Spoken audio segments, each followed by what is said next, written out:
para aproveitar ao máximo a estrutura da propriedade, aproveitar ao máximo, porque tem algumas agriculturas, por exemplo, que o pessoal planta aquele ano e deixa a terra descansar ali uns 2 anos, mais ou menos, com utilização de capins, né? Por exemplo, o braquiária, o mombaça, mais normal o braquiária, e aquilo ali serve simplesmente como uma cobertura de solo. Isso despertou um pouco, eu posso utilizar desse recurso para eu ter uma outra atividade. Então, essa integração com outras atividades tem se tornado cada vez mais constantes. Concorrência competitiva e cada vez mais ativa, isso aí, basicamente, aí a turma da fábrica de ração, que também deve estar assistindo aí esse webinar, a gente vê que ela tem aumentado, né? Então, temos que aumentar cada vez mais a nossa eficiência, a nossa gestão dos números, porque senão a gente está fora do mercado. Só uma reflexão para quem tem fábricas de rações aí. Há 5, 10 anos atrás, quantos concorrentes vocês tinham na sua região? E hoje, em 2020, quantos vocês têm? Deve ter dobrado, triplicado. Então, e assim, pessoal, não adianta, pessoal, sinceramente, jogar a culpa em concorrente. O concorrente vai para o negócio, eles querem a parte mercado. A gente tem que ser muito mais eficiente que esses caras. A gente tem que pensar sempre em ser eficiente, em vender melhor, em comprar melhor e produzir melhor. Então, o jogo é assim, mas o cara faz uma ração muito mais barata porque ele faz... Bicho, não é só preço que ganha o jogo, né? Acho que é eficiência, sim. Ô, Marco, tem aparecendo. Oi. Pessoal, só um minutinho. Essas setinhas aí que tá aparecendo aí. O JP entrou com o áudio aberto e aí a gente tirou ele já. Não, na apresentação. Tá aparecendo algumas setinhas para vocês? Tá aparecendo umas setinhas. Estranho. Não tá atrapalhando, não. Vamos dar sequência. Tá dando muita ênfase pro que vocês estão falando. Muito importante. Muito importante. Genética, produtividade e integração com outras atividades. Beleza. Toca pra frente, galera. Tá. Então, pessoal, a gente até divulgou o assunto aí, com já uma frase ligada a ela, né? Razões para apostar no leite de 2020, porque o cenário ele é positivo. A gente, difícil previsão e sujeita a mudança. Só um minutinho, tá acontecendo alguma coisa aqui, estão riscando a tela aqui. Deixa eu só... Não? Deve ser apresentado. Dá uma olhada na apresentação de vocês, pode tirar aí. Vamos tirar e colocar de novo. Para ver se funciona. Quem tá riscando a tela? Quando é assim, desliga e liga de novo que dá certo. Exatamente. Só um minutinho, pessoal. Oi.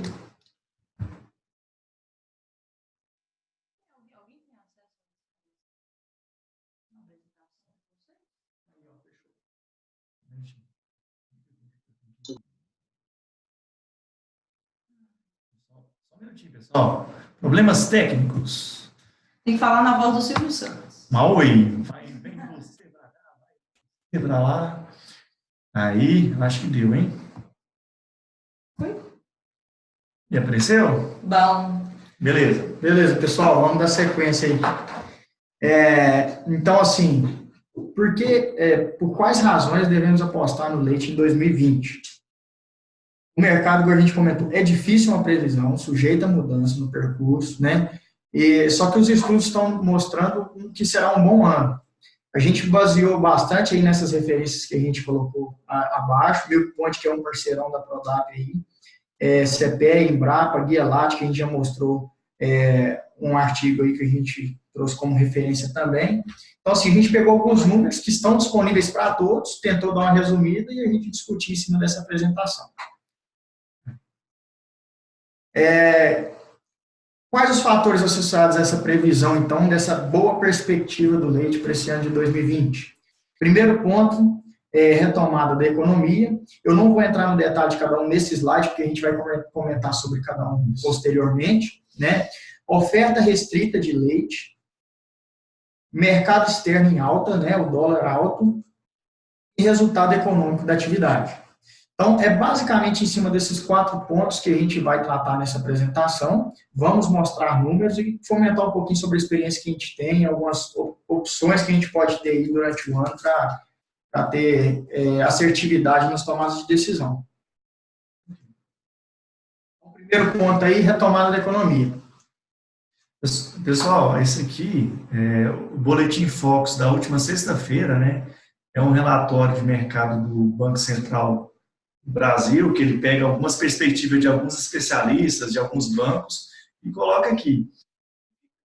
A gente já vem algumas semanas, o IPCA, que é a nossa inflação, a perspectiva saiu de 3,61% ao ano, ou seja, no final de 2020, já caiu para 3,47%, ou seja, inflação em baixa, juros em queda, que a gente olha ali a Selic, caindo de 4,5%, o pessoal já está postando em 4,25% ao final do ano. Né? O PIB já com a previsão de 2,30%, já tem gente aí, o Paulo Guedes, inclusive em Davos, falou em 2,5%, né? Ele citou isso. E o dólar, hoje ele fechou em 4,19, né? E eu acho que o dólar, para quem acha que o dólar vai baixar para baixo de 4 na média, acho muito pouco provável, né? E em relação a isso, que eu queria fazer um comentário em relação a crédito, tá? A crédito para financiar as operações. Pessoal, a gente está num momento no Brasil de forma estrutural, ou seja, não sem forçar, sem ser via política pública, né, seja canetada. O que está acontecendo? A gente está vivendo um momento em que a gente tem juros baixos, certo? Uma previsão de crescimento. E o que acontece? Os empréstimos, por exemplo, que os bancos faziam, que rendiam 2% ao ano, CDC a 3% ao mês, perdão, 3% ao mês, juros especial na estratosfera, ou seja, o cenário de juros no Brasil está mudando de uma forma que o brasileiro vai ter que aprender a reinvestir o dinheiro. Aquelas pessoas que vivem, vou pegar dinheiro aqui, emprestar para aqui e vou ganhar na diferença, isso vai ser um negócio muito difícil. E o que vai acontecer?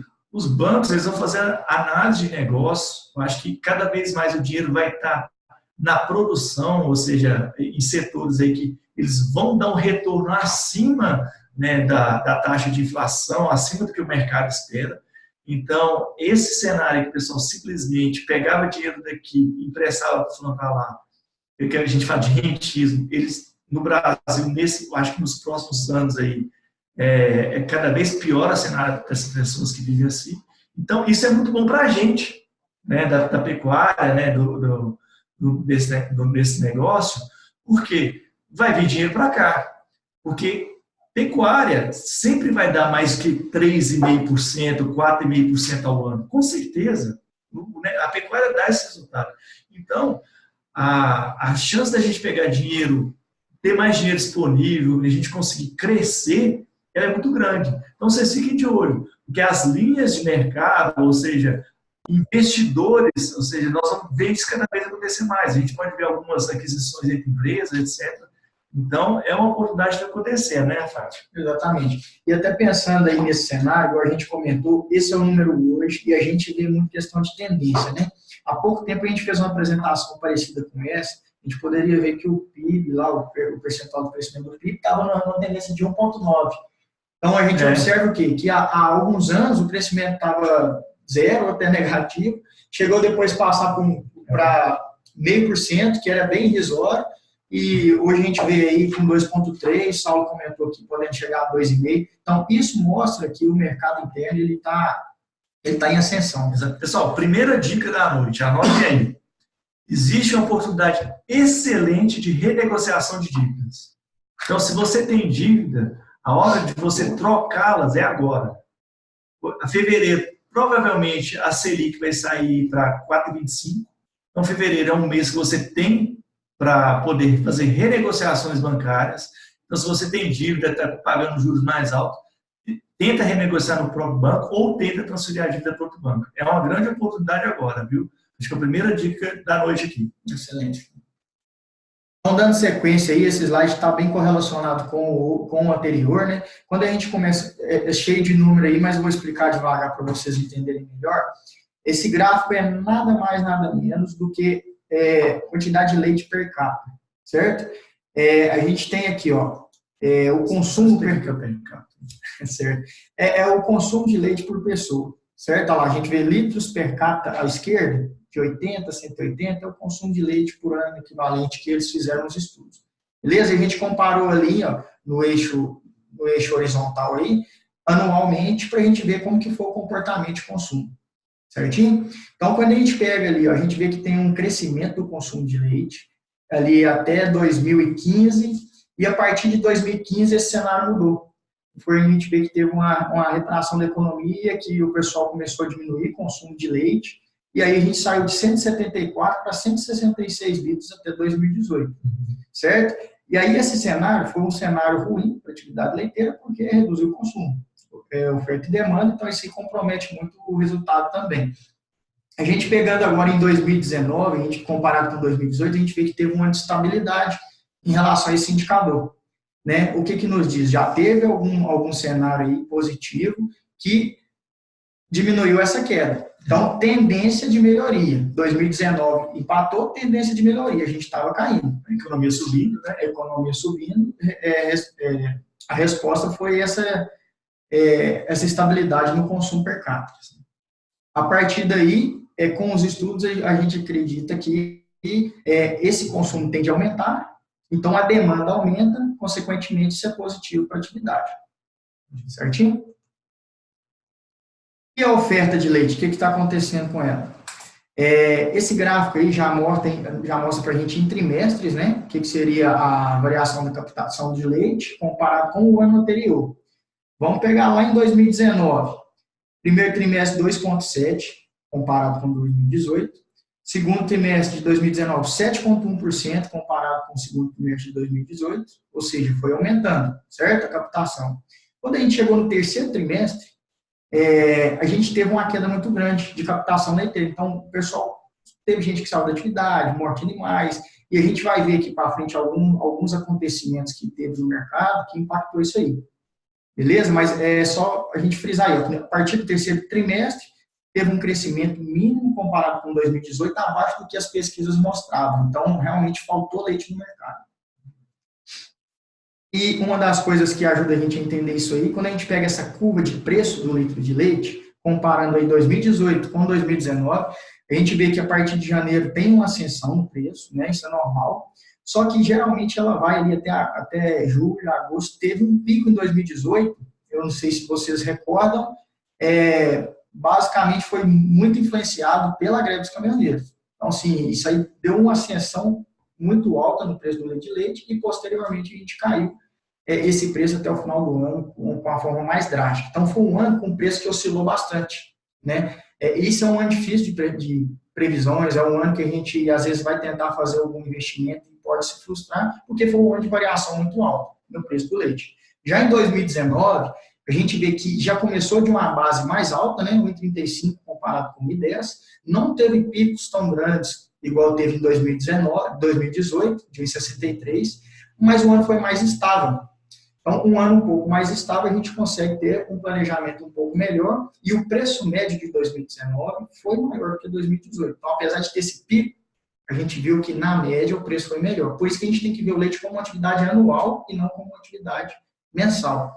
E, pessoal, uma coisa que às vezes a gente faz no nosso negócio é o seguinte: olha, eu vou comprar ração com 60 dias. Beleza. Você ganhou no primeiro mês, porque depois aquela ração vira uma parcela. Cuidado com isso. Por que eu falo cuidado? Porque depois você pode pegar uma época de um leite mais baixo e uma ração que estava mais cara há 2 meses atrás. Então você vai ter que pagar uma ração que estava mais cara, ou seja, 2 meses atrás, com leite mais baixo para frente. Então, essa gestão, esse fluxo de caixa, você tem que trabalhar dentro do mês, sabe?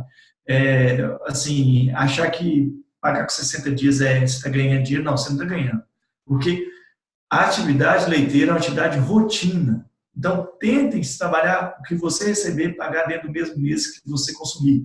É uma dica assim, simples, né? Eu acho que isso aí traz um resultado, uma estabilidade para o seu caixa, uma tranquilidade para o seu negócio muito grande. Tá? A gente tentar pensar nisso. Exatamente. Então, aí, a forte redução dos preços no meio do ano afetou a oferta. Lembrando aquele gráfico anterior, isso é uma das justificativas de que no terceiro trimestre não teve o aumento esperado, aquela redução um pouco mais leve esperada pelos estudos feitos anteriormente. Isso é uma variação de mercado que a gente exemplificou lá no início da apresentação. Outro acontecido que influenciou diretamente também no leite, esse boom da carne, o boom da arroba, né, que a gente tem acompanhado diariamente, a gente vê que o preço da arroba hoje está um preço bastante interessante para quem vende carne, quem vende arroba, mas também foi um preço que ajudou muito o mercado de leite.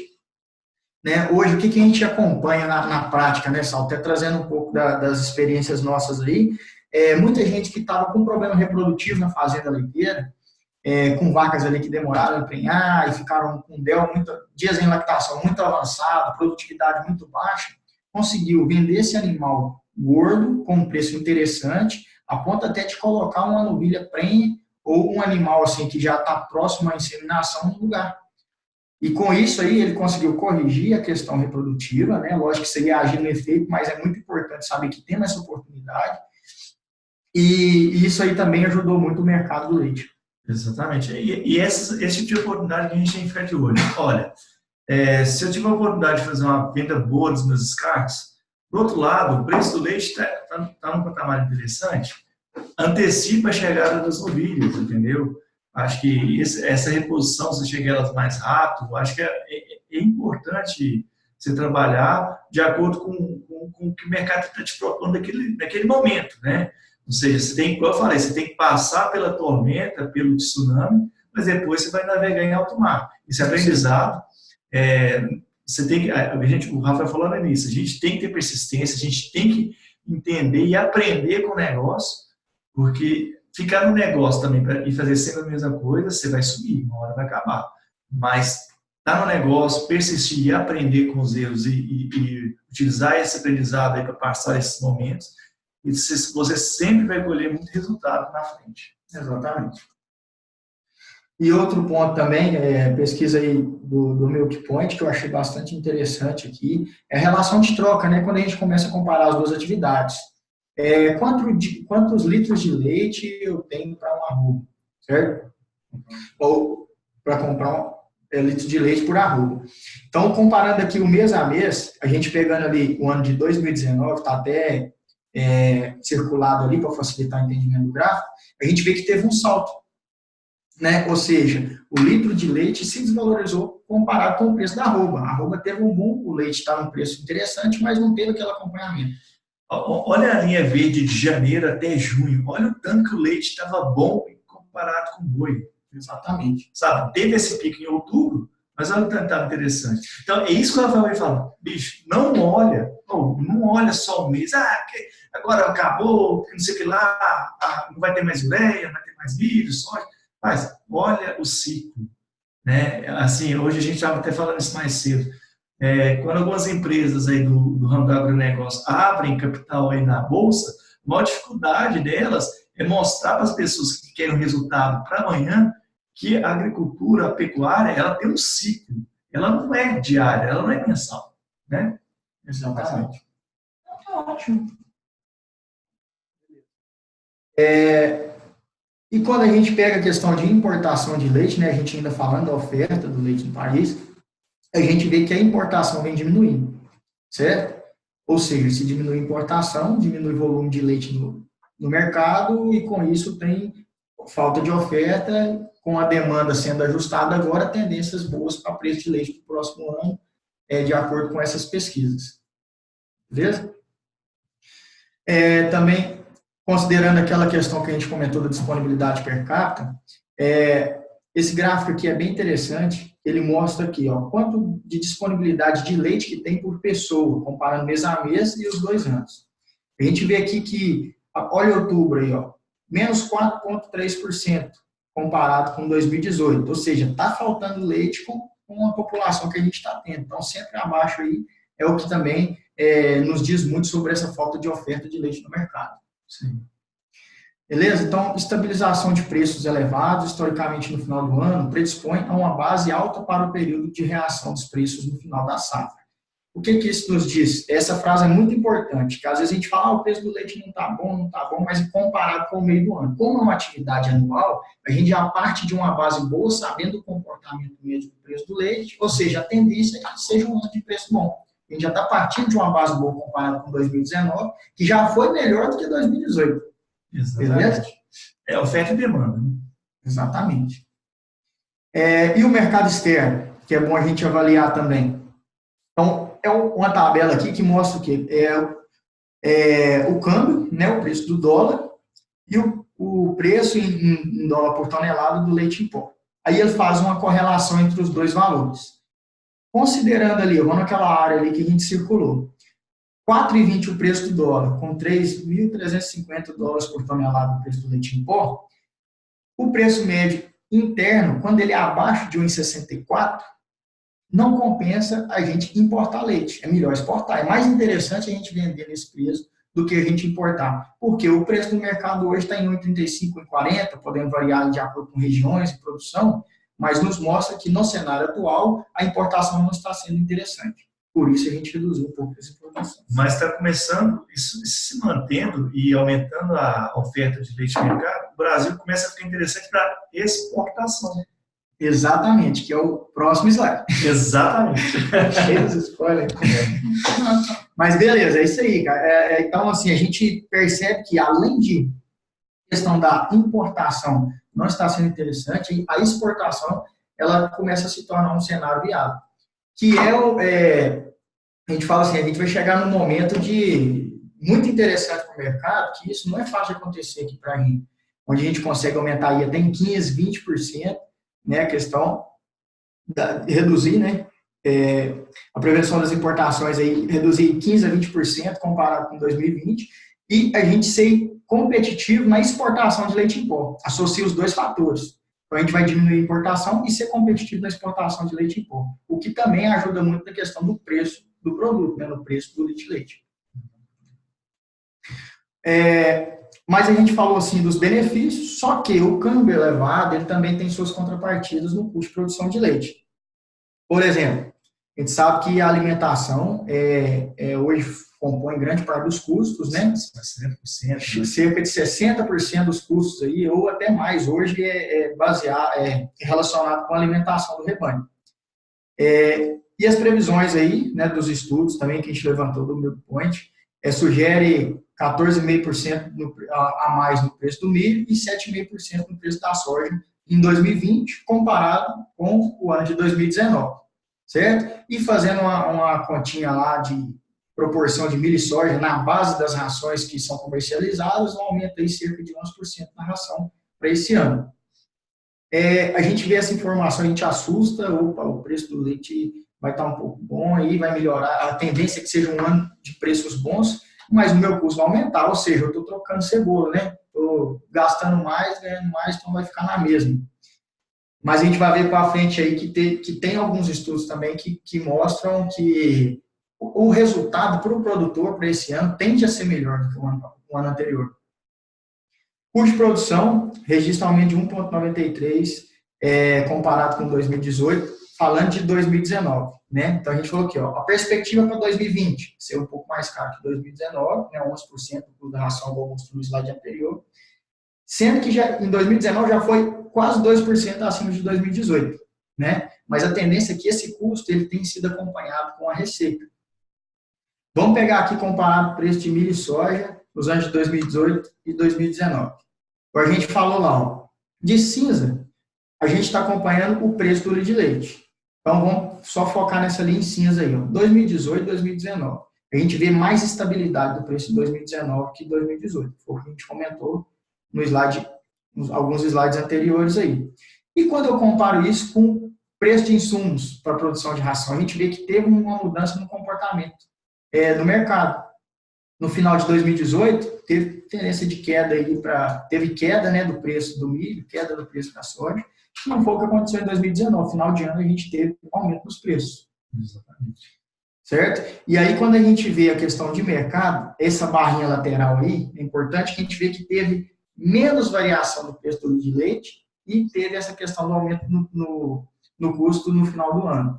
Isso aí são estratégias que a gente tem que estar bem mapeadas para a gente saber onde a gente vai fazer os investimentos, onde a gente vai conseguir melhorar os nossos custos, por exemplo, para evitar que isso afete o nosso caixa da empresa, né? Que a gente vê que o que quebra a empresa é o caixa, certo? E a gente estava até comentando mais cedo sobre isso. O seguinte, a gente tem que se adaptar. Então, uma das coisas que a gente estava comentando é um plano anual de nutrição. seja, você tem que adaptar o seu plano de nutrição de acordo com o mercado, com o rebanho que você tem, óbvio, com o período do ano e as dificuldades ambientais. Por quê? A gente tem que sempre buscar o equilíbrio financeiro do negócio. A gente nem sempre vai ter os melhores resultados só técnicos, né? E vão ser realmente os melhores resultados financeiros. Então, o que a gente tem que buscar? Um equilíbrio. Se a gente quiser simplesmente dar ração nenhuma, nós vamos ter os resultados zootécnicos horríveis e nós vamos acabar quebrando. E vaca não vai dar leite. Se a gente quiser dar a melhor ração do mundo para a vaca e o preço e o nosso custo não permitisse em relação ao que a gente tem de receita, a gente também quebra. Ou seja, a gente tem que adaptar. A gente tem que buscar sempre o melhor retorno, né? E aí que cabe muita análise de cada fazenda, de cada ambiente. Por quê? Pode chegar num momento que eu tenho um desafio ambiental, né, lá da minha fazenda muito grande. Então não adianta eu querer colocar a melhor ração naquele momento, por exemplo, nessa época de água ali, que o gado vai responder. Então, o que a gente tem que pensar? Agora vale a pena fazer uma mudança de modo que eu vou manter, que o diferencial nesse momento não vai ser a nutrição para fazer, para poder passar esse período e sobreviver e ter caixa, né, Rafael? E depois, a gente, assim que os desafios ambientais forem passando, a gente consegue, aí vale a pena a gente reinvestir na nutrição mais elaborada, né? Porque a gente tem que sempre buscar o equilíbrio em resultado financeiro e zootécnico. Exatamente. Então, aí a gente tinha comparado 2018 com 2019. Essa é uma estimativa de preço também. Comparando agora 2019 com 2020. Que é um ano que vai ter um comportamento, a tendência é que tenha um comportamento similar a 2019 em relação à variação de preço, mas que a média dos preços estejam acima de 2019. E olha que interessante, 35 o janeiro da estimativa, se a gente pegar o preço base, o preço base de CPE de janeiro está fechando mais ou menos aí que estamos estimando. Exatamente. Uma das projeções assim, de que a tendência de preço seja melhor é essa, porque a gente já vai partir de uma base melhor, com a retomada da economia lá, 1,28 perante 1,35, a gente tende a ter uma margem, um valor semelhante, né, um comportamento do mercado semelhante a 2019, mas com uma margem um pouco acima, que a base já vai ser iniciada maior, né, antes da safra, certo? E aí, quando a gente compara com os anos anteriores, né, falando aí em relação a custo, em relação à receita, a gente até comentou aí agora há pouco o que vai sobrar para o produtor. Essa foi uma análise muito interessante, feita também pelo meu ponto, que a gente pega aqui, ó, receita menos o custo com ração. Agora a gente falou, o custo com ração é hoje o que mais impacta, né? Então, onde a gente tem, às vezes, os maiores desafios, também podemos ter as maiores oportunidades. Isso. Por isso, a gente tem que aumentar cada vez mais a nossa eficiência em relação à formulação, previsão de mercado, utilização de insumos que estão disponíveis em cada região. Isso é muito importante para a gente estar melhorando cada vez mais o nosso resultado. Mas, entrando para o gráfico aqui, mês de 2019 é aquela linha amarela, né, tem um monte de linha aí, vamos pegar 2019, 2020 é o tracejadinho vermelho. A gente já começa ali, então, no início do ano, com a margem, com a receita menos custo com ração, ainda inferior ao ano de 2019, porque ainda não teve o boom dos insumos, mas ainda não chegou o boom do preço do leite, certo? Então, é o momento da gente ter pé no chão, a gente entender ali, tem que aumentar a minha eficiência, tem que segurar meus custos, principalmente com manutenção, coisa que dá para postergar, porque meu caixa agora não vai dar. Mas quando eu passo ali, do mês de maio, as tendências é que isso inverta, que o ano de 2020 tem uma receita menos custo com ração bem superior a 2019. Isso aí é onde o produtor vai conseguir segurar o caixa, estruturar a atividade. Lógico que não é que eu vou ganhar dinheiro, vou começar a investir tudo com planejamento para evitar que, igual a gente falou, a gente tem que ter persistência, a gente tem que pensar que a gente vai estar nessa atividade por muitos e muitos anos e que é uma atividade anual. Então, assim, pensar mesmo nesse cenário, que é o que está mostrando os estudos, e a partir de maio, essa receita menos o custo com ração tende a ser bem melhor para o produtor. E a linha de 2020 até mais está abaixo da linha de 2019, não significa prejuízo, significa que você vai ganhar menos que o ano passado. Se a gente lembrar de janeiro até maio, junho do ano passado, ninguém estava reclamando de preço de leite. Ninguém estava reclamando. A única coisa que a gente escutava no campo era: agora, meu problema é mão de obra, porque ninguém reclamava de preço de insumo, ninguém reclamava de preço de leite. Vocês estão lembrados disso? A gente conversava no campo: meu problema agora é mão de obra. Né? Beleza, a linha vermelha ali, tracejada, ela não está tão abaixo de 2019. Ou seja, a gente tem que passar, as margens reduziram, obviamente, não estou falando isso, mas a gente tem que pensar nessa estratégia de 3, 4 meses para frente agora, para a gente passar. Né? Exatamente, bem colocado. E só fazendo esse ponto aqui, mão de obra, só uma coisa que eu queria falar: o seguinte: um dos maiores desafios que a gente tem é engajamento de mão de obra, é fazer as pessoas trabalharem para a gente. Né? É muita rotatividade que a gente encontra nas fazendas, tudo. E, olha, a gente tem que pensar o que a gente quer no nosso negócio, né, Rafael? Isso aí. A gente tem que trazer o que a gente quer, tudo, engajar as pessoas, dar treinamento e dar uma visão de futuro para elas, para que a gente consiga. Uma coisa importante, só você comentou, a gente tem falado aqui de persistência na atividade, tudo, às vezes até pensando no sponsor do negócio, mas a gente tem que pensar muito na nossa mão de obra. Então, essa questão de treinamento, de engajamento da equipe, gestão dos números, né, um ambiente de trabalho favorável, isso é muito importante, porque toda vez que você troca a equipe, você tem que fazer treinamento, você tem investimento, você corre o risco de reduzir seus resultados, né? Então, isso tudo é um impacto muito grande. Então, em paralelo a toda essa análise que a gente faz de mercado, de insumos, né, de custos e tudo, a gente tem que estar pensando em cada vez mais manter o nosso time fixo na fazenda, né? Evitar essa questão de turnover, rotação de funcionários, para a gente conseguir focar no resultado. Quando a gente tiver resultados bons, a gente tem a tendência de permanecer mais na atividade. Então, em média, a previsão é de uma receita menos custo com ração cerca de 3% acima de 2019, que já deve ser 8,3% acima de 2018. Então, a gente voltando a falar, 2019 foi melhor que 2018 e 2020 tem a tendência de ser melhor que 2019. E esses 3% é considerando toda aquela variação lá, dos momentos que teve aquele verdinho que a gente viu no gráfico anterior, né, que teve um resultado melhor do que 2019, e aquele, né, que a gente teve um pouco abaixo. Então, a média anual seria 3% acima. É isso aí, pessoal. Assim, são alguns números que a gente mostra, né, algumas informações que a gente trouxe aqui da nossa vivência. Uma coisa muito importante aqui, que também eu deixei de comentar, a gente costuma fazer fechamento financeiro em cliente, gestão financeira, né? E a gente vê que realidades próximas têm resultados muito diferentes. Igual 2 exemplos de fazendas com o mesmo sistema, 2 compostos, mesma produção e tudo, a gente vê um resultado financeiro muito diferente. Então, às vezes, o resultado a gente tem que buscar dentro de casa.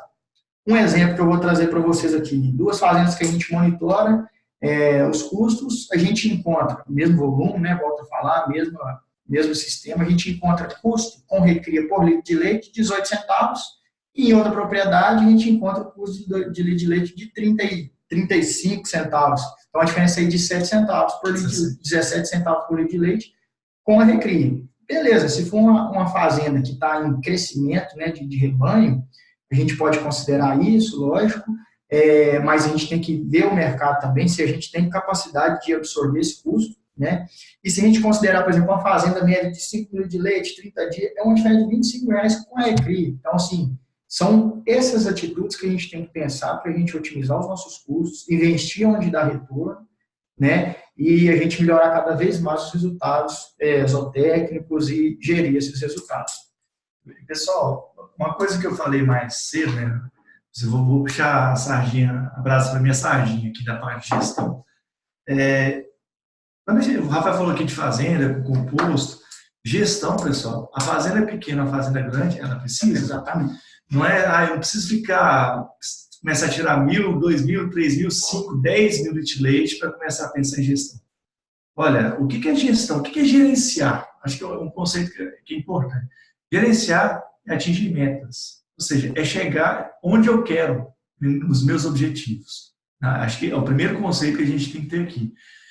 O segundo ponto, por onde eu começo? Não existe gerenciamento sem ter dados. Então, se você não... eu acho um investimento que vale a pena, se você está começando, quer crescer, tenha um sistema assim, de gestão. Você não tem condição ainda, anota no papel, faça o controle via papel, né? A gente tem clientes que usam Smart View, que é muito bom, fácil para isso. Então, assim, vamos pensar em começar a coletar dados. E aí, depois disso, é o que a gente fez aqui. Não é só olhar para os dados. O que eu vou fazer com isso?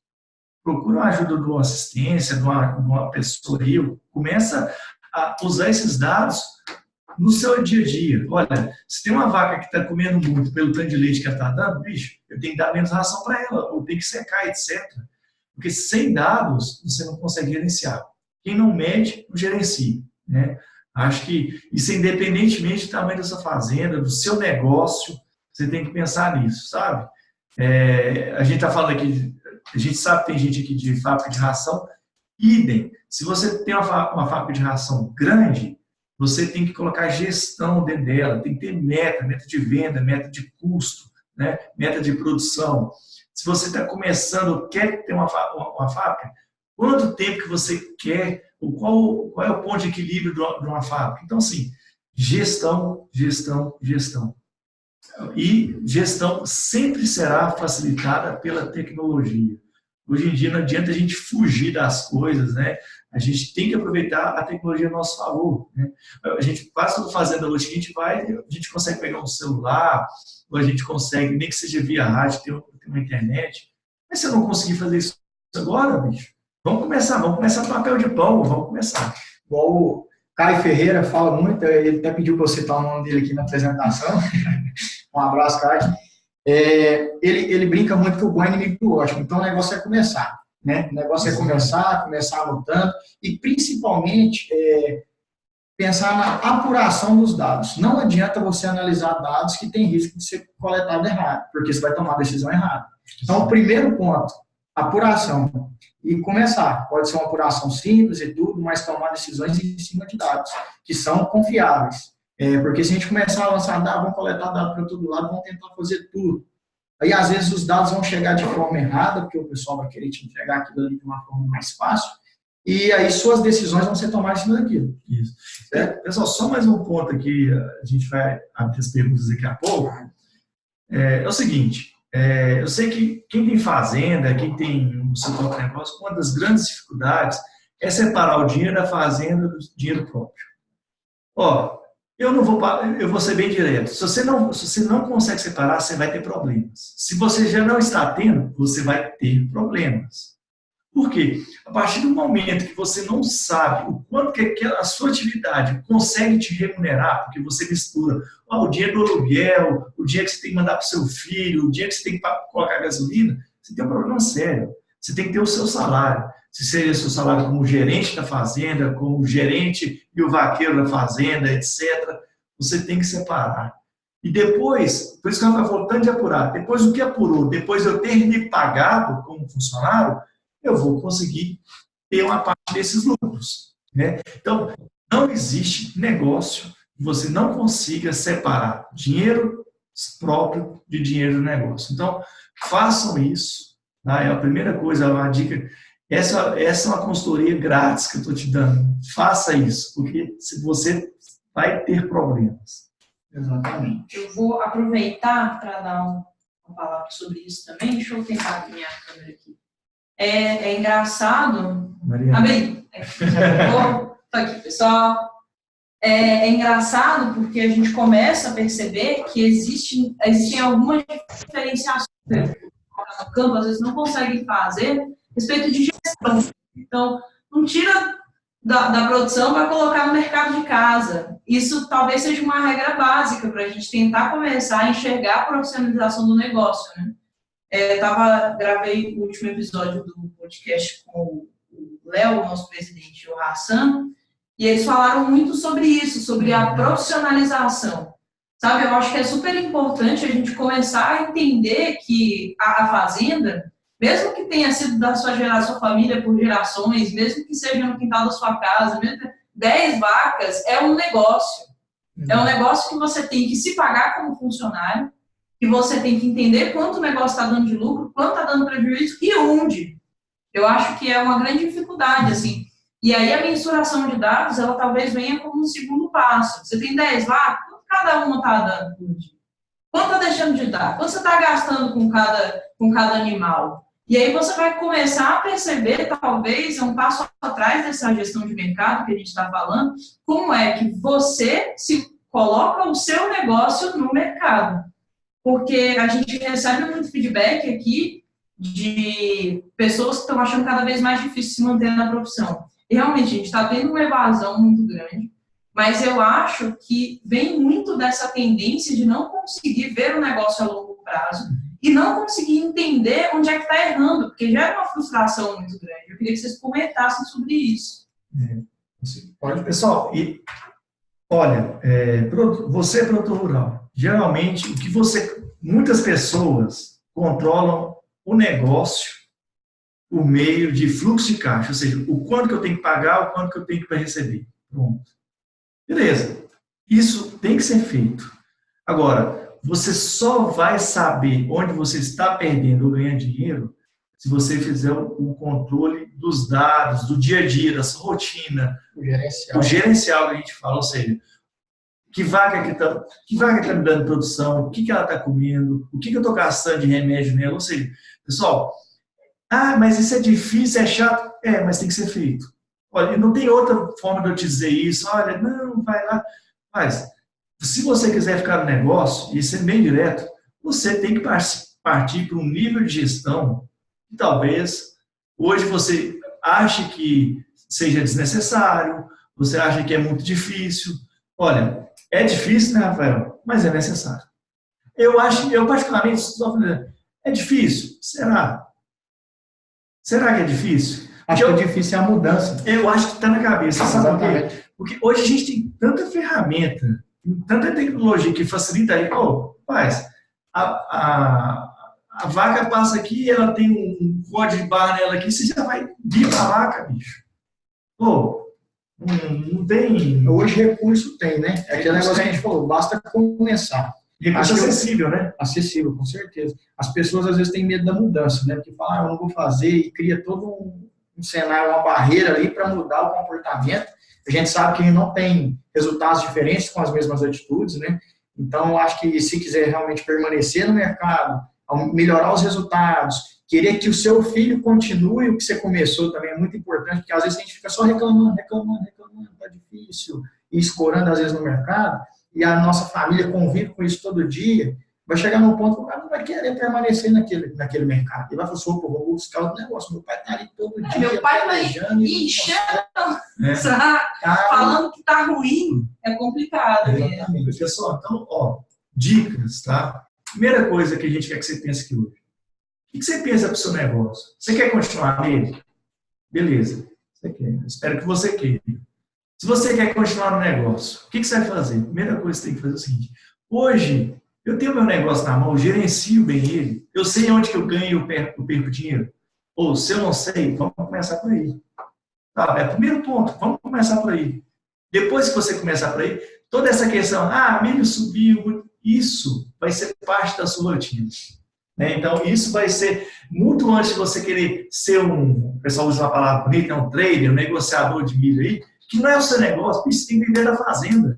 Se você for viver da fazenda, você vai ganhar muito dinheiro. Um exemplo bacana que eu vi no evento que eu fui há pouco, foi até no Agro Mais Limpo. O que eles falaram lá? Por exemplo, da metodologia da Toyota e da metodologia da Ford, né?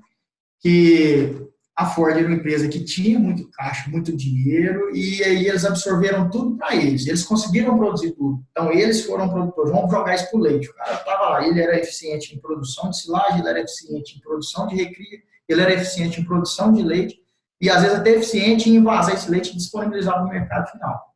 E a Toyota, com pouco recurso, ela terceirizou isso aí e foi eficiente em produzir leite, vamos falar. Estou jogando os nomes aqui para confundir um pouquinho, mas foi eficiente em produzir leite. Às vezes, se a sua atividade, você está sendo ineficiente na recria e você está encontrando muita dificuldade, muita barreira, também uma sugestão é procurar algumas alternativas de um recreador. Procurar, abrir a mente mesmo, sair daquele mundinho ali e pensar, será que eu não consigo ter um cara que consegue me fornecer uma silagem com mais qualidade que eu estou fazendo? eu vou pagar um pouquinho a mais por isso, mas eu vou investir meu tempo e minha eficiência na produção de leite. Isso aí a gente vê que em alguns cenários é o melhor, em outros cenários não. O cara tem um recurso, ele consegue produzir bem, ele consegue fazer, ele consegue diluir os custos. Isso é muito importante a gente levar em consideração também. Não, e uma coisa, só complementando o que a Rafael está falando, isso aqui, a gente chega a ver um monte de gente fazendo, o cara chegou a 1.000 litros de leite. Ah, não, a ração tá cara demais, tá 10 centavos a mais. Eu consigo produzir a ração 10 centavos a mais na minha fazenda, mais barato. Beleza, pessoal, produz a fazenda, só que você esquece que o seu vaqueiro, você vai perder tempo de manejo de gado, de cuidar do resto da fazenda, e geralmente nessa conta, você não coloca o custo da sua mão de obra, você não coloca o custo de energia elétrica, você só coloca o custo do insumo que vai na ração. Ou seja, você desvia o foco da sua operação principal, que é produzir leite, e aí que você começa a perder dinheiro.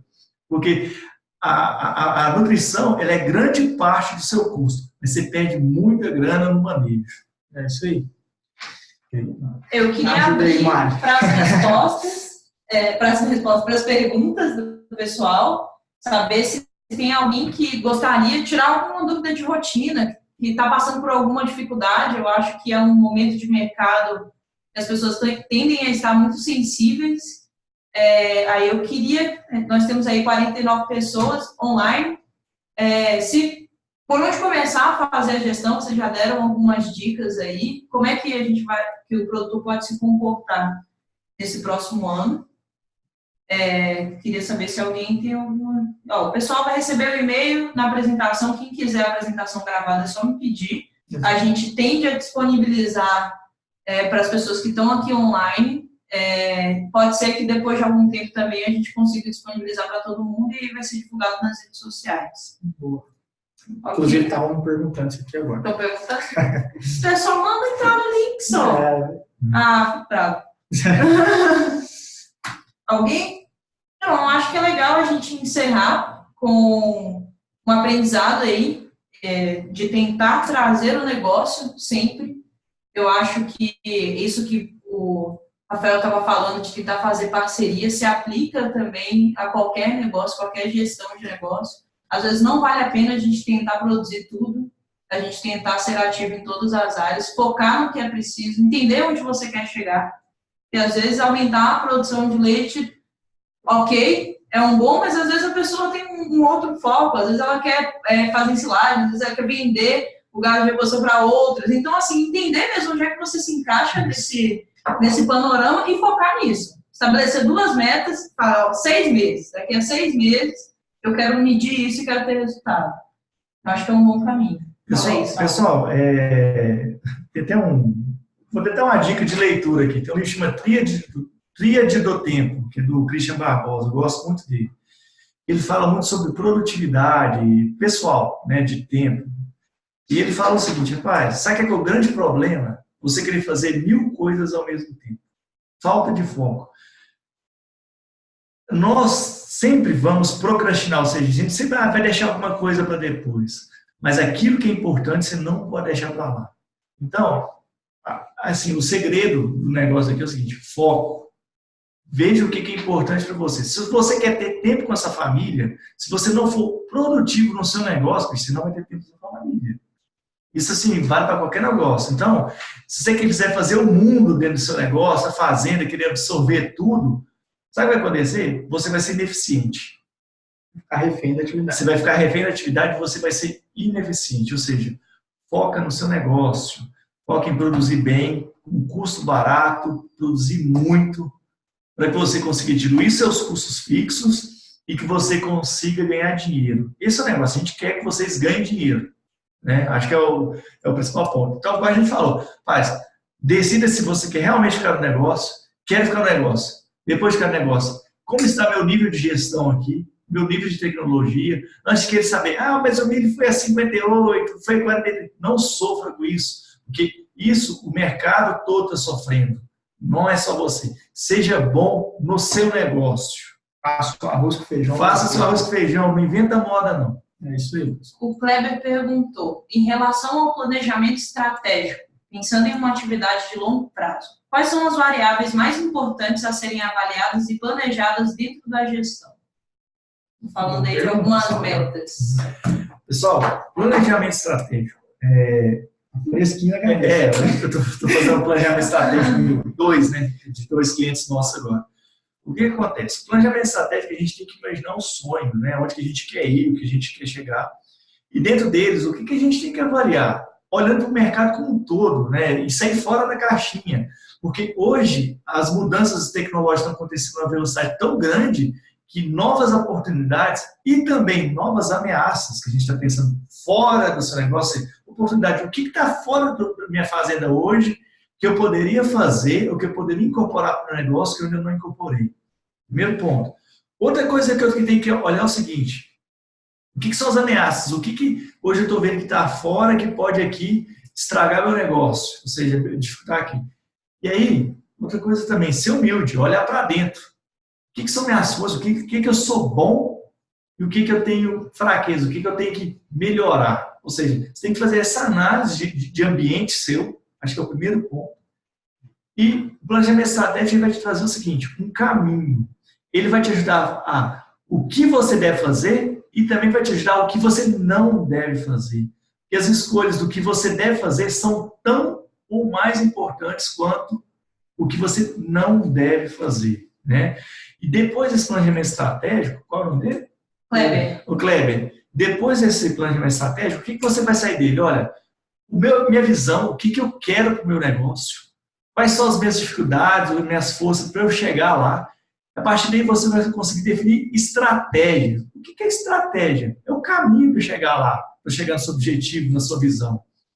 Mas isso tudo tem que estar amarrado a um propósito. Para que você quer esse negócio? Que é o que eu perguntei agora há pouco. Você quer seu negócio, mas por que você quer esse negócio? O que você quer fazer com ele? Porque através disso, dessa visão, você, inclusive, além de você ter segurança no que você quer, você vai conseguir encantar os seus funcionários, os seus colaboradores. Porque se eles acreditarem naquilo que você quer, no seu planejamento estratégico, você consegue engajá-los. Porque qualquer empresa que não tem uma direção, uma visão de longo prazo, projetos, que tenha metas de crescimento, de vendas, isso não for bem claro para a turma, né, que a gente está falando aqui para os funcionários, você não consegue, bicho. Porque é o que eu falo muito, a gente pode definir o planejamento estratégico mais bonito do mundo, definir meta de compra, de venda, mas se o seu funcionário não colocar a ração no coxo, se não cuidar do animal quando ele estiver doente, isso vai tudo por água abaixo. Então, a estratégia, ela tem que estar ligada à cooperação. Isso é a coisa mais difícil que tem. Fazer o planejamento estratégico, muitas empresas fazem, muitos negócios fazem, mas transformar isso em operação é a coisa mais difícil. E você só consegue fazer isso deixando uma comunicação clara do que você quer, para onde você vai e como aquelas pessoas que estão lá dentro do negócio vão participar disso. Então, essa comunicação ela é muito importante. Muito bom. Planejamento estratégico, então, é saber o que você quer, definir meta e realizar. Exatamente. Muito bom. Geralmente em 5 anos, tá? Para saber o que você quer fazer amanhã, receber o resultado depois de amanhã, quinta-feira, nas conversas. Só aproveitar essa pergunta e mandar um abraço para o Kleber. Essa pergunta veio lá de Rondônia, viu? Aí, que coisa boa. Aí, ó, companheirão meu lá de Rondônia. Valeu, Clemão, pela participação. Ele mesmo perguntou a partir de quantos animais em produção começa a ser viável contratar um sistema de gestão. Essa pergunta é o tipo de pergunta muito comum que a gente recebe em todas as participações digitais que a gente faz aqui. E é legal falar sobre isso, porque a gente teve também no webinar da nossa cadeia de corte falando sobre o Product Views. E, do nada, entrou um consultor nosso que estava lá e falou: ô fulano, você tem um boi? Então pode. Então, e isso ficou marcado para mim, que foi uma das minhas primeiras apresentações. E eu sempre repito isso, né? Toda vez que alguém faz esse tipo de pergunta, eu falei: você quer gerir bem feito, rápido, de uma forma simples, onde o resultado vai estar à sua amostra, qualquer lugar que você estiver, dormindo? Sonhou que a vaca morreu, ficou assustado, acordou, pegou o celular, olhou o Smart Milk e viu que ela está produzindo. Produziu quanto? Então, assim, se tiver 4, pessoal aqui... Se é um negócio, compensa gerir. Né? Exatamente. 1, 2, 3, independente da quantidade, vale a pena gerir o negócio para você ter números, para você tomar decisão. Eu acho que, à medida que o N de animais vai crescendo, talvez sim isso fique mais complexo, né? Então, se você tem um, é mais fácil você fazer no papel. Se você tem 4, você tem 40, exatamente. vai ficando mais difícil. Pessoal, e outra coisa, se você começar a gerenciar pequeno, é muito mais fácil você crescer de uma forma organizada. O que a gente vê? Muitas empresas, né? Eu chamo fazendas, né? Fábricas de empresas, que são grandes empresas. O que acontece? O cara chega lá e fala assim, está com um negócio gigantesco que ele perdeu o controle, porque ele nunca gerenciou. Então, isso eu falo, se você começa a gerenciar, controlar tudo, desde quando você começa pequeno, chegar lá na frente grande e crescer mais rápido do que os seus vizinhos, etc., é muito mais fácil. Então, não tem tamanho. Arrume o sistema, arrume o papel e comece a colocar alguns objetivos de forma simples, e de modo que a sua equipe também possa participar disso. Acho que esse é o problema. Esse é o principal ponto da gestão, que não tem tamanho. Eu estava conversando, inclusive, hoje sobre isso, né? Um dos nossos consultores está conversando e falou, Mari, eu acho que a Prodap está fazendo um trabalho esplêndido, a gente está muito à frente do mercado e acredito que a maioria das pessoas ainda não está preparada para a tecnologia. E eu que respondi para ele, falei, o que é tecnologia para você? Porque para mim, isso aqui, ó, é tecnologia. Se tiver bem feito, sabe, eu acho que o grande problema é a gente achar que tecnificar é trazer a tecnologia. Eu compartilho com ele talvez da aparente impressão de que o nosso mercado talvez ele não esteja preparado para receber essa tecnologia, mas isso é uma grande besteira. Porque as pessoas que não estão se tecnificando, a galera que tem pouco e que não está conseguindo entregar esses resultados com qualidade, estão sumindo. Então, é o que o Saulo falou, que a gente precisa começar a tirar essa ideia da cabeça e começar a gerir, e aí, à medida com que a sua produção ela vai ficando mais complexa, ou à medida com que você quer atrair mais resultados, você vai, sim, tendo que partir para uma tecnificação do seu negócio. Mas a tecnologia, para mim, é um mindset. É eu acreditar no número que eu estou vendo, é eu acreditar na informação que as pessoas estão me passando e poder comprovar, para saber onde eu estou ganhando e onde eu estou perdendo dinheiro. Isso serve para você tomar decisão. Se você tem os números anotados, tudo bem feito, o que a tecnologia, vamos dizer, o que um software, um telefone vai te ajudar? A ser mais rápido, a economizar tempo no lançamento de dados. Pronto, isso te ajuda, você ganha tempo. Agora, isso não significa que se você usar um sistema, colocar os dados no sistema, mas não usar aquilo para nada, você vai ser um cara eficiente. E um outro ponto, só, até pegando um gancho, você pode ter a maior tecnologia de software, só que se você fizer um lançamento errado, voltando a falar, apuração errada, tomada de decisão errada. Então, isso aí tem que estar aculturado na fazenda. Eu acho que a palavra aí é aculturar mesmo, entender a importância da gestão, entender que isso vai te levar para um caminho mais seguro, e não precisa ser alto investimento, mas tem que começar e tem que acreditar nos dados, principalmente. Beleza, eu vou para as últimas 2 perguntas aqui, vamos tentar ser um pouco mais... Vou parar de me meter, tá, galera? Não, vamos lá. É importante. Qual o percentual ideal / aceitável que a mão de obra tem que ter em relação à receita da atividade, considerando apenas o leite como receita? Eu acho que ele quis falar um pouquinho de gestão de funcionário aí. Você pode repetir quanto que a folha representa na receita? Qual o percentual ideal aceitável que a mão de obra tem que ter em relação à receita da atividade? Beleza. Assim, a gente geralmente, quando faz os fechamentos financeiros, a gente procura alguns benchmarks e a gente tem usado mais o benchmark interno, porque quando você parte para um benchmark externo, tem várias realidades diferentes, né? Por exemplo, se tem uma propriedade mais tecnificada, que tem mais máquinas que ajudam no processo, às vezes ele vai ter mais investimento imobilizado e menos investimento em mão de obra. Então, isso deve ser levado em consideração. Via de regra, a gente tem trabalhado aí na faixa de 10% a 13% dos custos com mão de obra. É um número comum que a gente tem encontrado. Em produção de leite, também tem uma referência que a gente fala aí em até 600 litros por funcionário. Só que isso aí também varia muito, igual eu comentei, questão da propriedade, do nível de tecnologia que ela está e também questão salarial, tudo isso envolve, né? Mas isso é só uma referência, um benchmark que a gente tem aqui dos clientes que a gente atende. Muito bom. Deixa eu ver se tem mais alguma aqui. Eu acho que a gente já pode encerrar. Ah, tá. Qual seria o melhor planejamento de equipe pensando que a vaca não para de produzir leite, para evitar o alto giro de funcionários?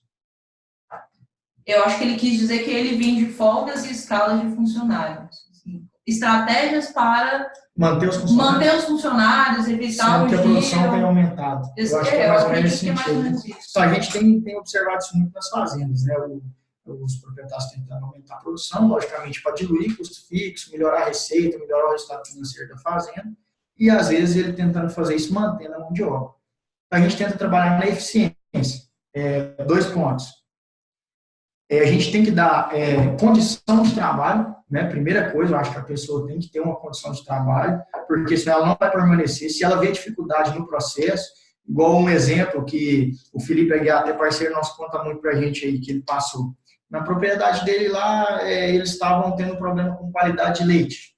Aí, nesse problema de qualidade de leite, estava relacionado ao processo que ele identificou. Porque quando ele foi tirar a folga, ele viu que estava muito difícil ela carregar um balde de água quente para jogar para a limpeza de ordenha. Aí ele adaptou uma torneirinha ali, que isso aí facilitou o processo. Então, acho que facilitar a rotina, né, é um ponto. Tudo que a gente gera dificuldade, desgaste.